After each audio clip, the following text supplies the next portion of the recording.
So often, and many of you, I don't have my other curtain up. Well, that's okay. Often, those of you that have been to any of the workshops have seen the circles and triangles or virtual things online that I use. One of the words or descriptors for that, I call it maps. So when you think about it, what does a map allow you to do? So if you have a map and an understanding how the map works, if you find yourself, I'm going to say, in a neighborhood or another city or something like that you've never been in before, if you have a map of the city and you know how to navigate the map, then you can kind of take that and you can start to explore. Where if you didn't have a map, you're kind of just wandering around and looking for the coffee shops and the grocery stores and all this type of things.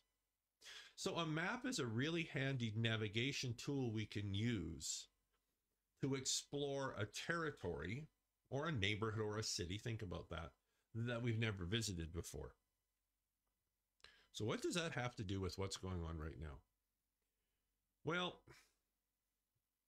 you know, in your neighborhood, you probably have a favorite coffee shop, grocery store, restaurant, things like that you go to.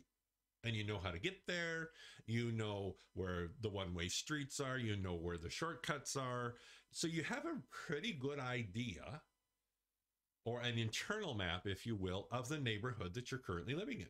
And that works really well.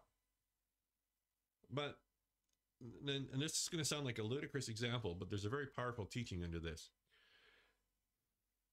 So if you have a map of Red Deer, you know how to use it to navigate Red Deer, and Red Deer, Alberta, Canada, for those of us you are tuning in from elsewhere. Well, that map works really good for navigating Red Deer. But if you went, let's say, to Edmonton, let's say you've never been to Edmonton before, if you take that map of Red Deer to Edmonton, it's not going to work worth a damn, is it? Now you go, well, duh, but just stick with me here. Why is the Red Deer map not going to work in Edmonton? Because you're in a different neighborhood, or in this case, a different city. Now, that map works really well if you're navigating Red Deer, but if you're in Edmonton, it's not going to work well at all, is it? Now, what is the teaching from this? And any of you that have been watching for any length of time have heard me talk about looking at the past, I will say 2 years. And I mean, that's just when we've been seeing. This has been in process. This process has been in progress, there you go, for a long, who knows how long. We're just seeing it manifest.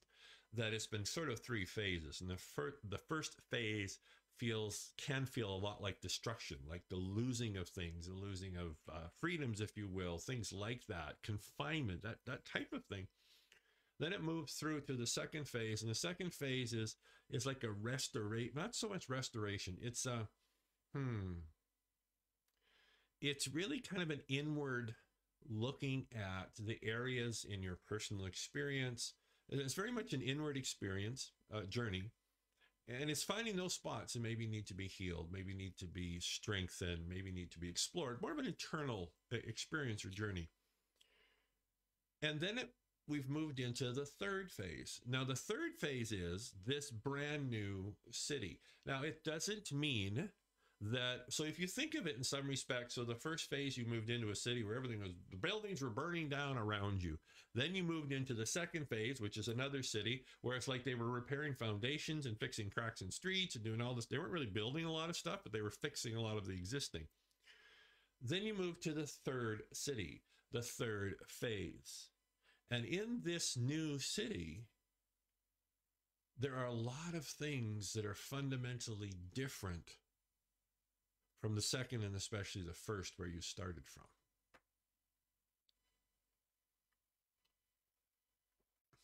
One of the teachings that I have received, and I've shared with people a variety of times, is the map or maps, the rules, the limitations, the confinements, the borders, right? The paradigms that you used, that we used to navigate our experience, maybe worked or didn't work with the old city. But now we've been parachuted into this brand new city. And for me, in so many respects, the best thing I can do now is take this map that I used and set it on fire. Because the map that I used to navigate the old city will not work in the new city. Maybe the map worked fine back then. I don't know, but it won't work now because everything is so fundamentally different. We have access to resources, which I'll touch on in the second portion, which is the convergence portion of this, that we never had access to before. So the name of the show, right? I just lost the name of the show. There we go. Breaking borders, shattering paradigms, right? There's those limitations, those limiting beliefs, those parameters. I use the example of a corral, right? You're stuck in a corral and you can just only get to the edges of the corral and you can see the world beyond it, but you can't get to it. Well, so many of those corrals have burnt down or laying in shambles. So many of those obstructions that have blocked your vision, so many of those things that have confined your dreams have burnt down. They're in rubble around us. Now, why is that so important to understand? Because the maps that you used to navigate your old experience were used to navigate those, and they're not here anymore. And the common themes that I hear over and over and over again are, now is the time to dream again. Now is the time to dream big again. Now is the time to begin to believe in the impossible again. Now is the time to take those desires, those deep, heartfelt desires, the things that make your heart sing, that for so many, for so long, you've thought about them and loved the way they felt, and you can never have them. So after a while, it's like you put them in a closet and you just leave them there. And I don't even think about it, because those desires that I used to think about and they felt so good, when I would think about them and I'd pull them out and look at them, I didn't feel good anymore. It actually made me feel worse, because all it did was highlight something that I knew I could never have. And so this is very good. And so you've tried to condition yourself to live within mediocrity. And in varying degrees, it has worked not very well. And so often we take those habitual ways of thinking, those maps, and we're trying to use them to navigate this new city. And you can try, but do you really want to, do you want to bring, and I'm not saying your old life, new life. I'm not saying that things were crap. Maybe they were, I don't know. I'm not saying that you throw everything out. What I'm suggesting is that you kind of throw out the rule book and start to just test out this brand new experience that we're in now. Because so many of the rules that you had to live by, they just don't apply anymore. Now is the time to believe again. And I know, easier said than done, absolutely. Especially if you've had something, you've had a flavoring of something, and then you've lost it. To believe that you could have it again, right? It can be very, very scary. Because it's almost like, if I choose to believe again, like really believe again, like put my heart in it, not just, touch on it, but really put my heart in it and believe again. What if the outcome is simply that painful reminder that something that truly makes my heart sing is an experience I'll never, ever be able to have? And so stepping out and opening your heart again, after in some respects it's been closed for so long, it feels very vulnerable. It feels very scary, because you're saying, one more time, I'm going to choose to believe, not just here, but choose to believe again. And I know what that's like. And why would this time be different?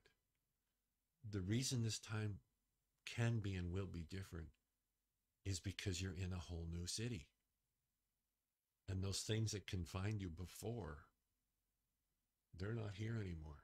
You can try and drag them through with you, and there's people that will, which will be, well, something. So they'll create their own prison within freedom.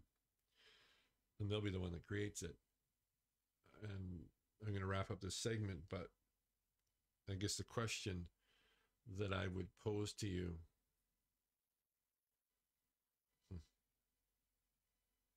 I was going to say, do you want it bad enough? I'm going to phrase that better. I know that you know what makes your heart sing.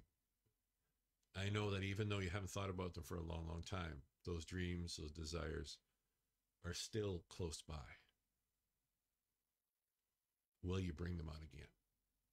Will you choose to believe just one more time? Will you choose to let go of those dreams and allow them to flow within your heart just one more time? Because things are different now. And you just never know what the outcome might be. Maybe it won't be the same as every other time. Don't you owe it to yourself to choose to believe just one more time? All right. 777 free mini tip. Let's move on to convergence method.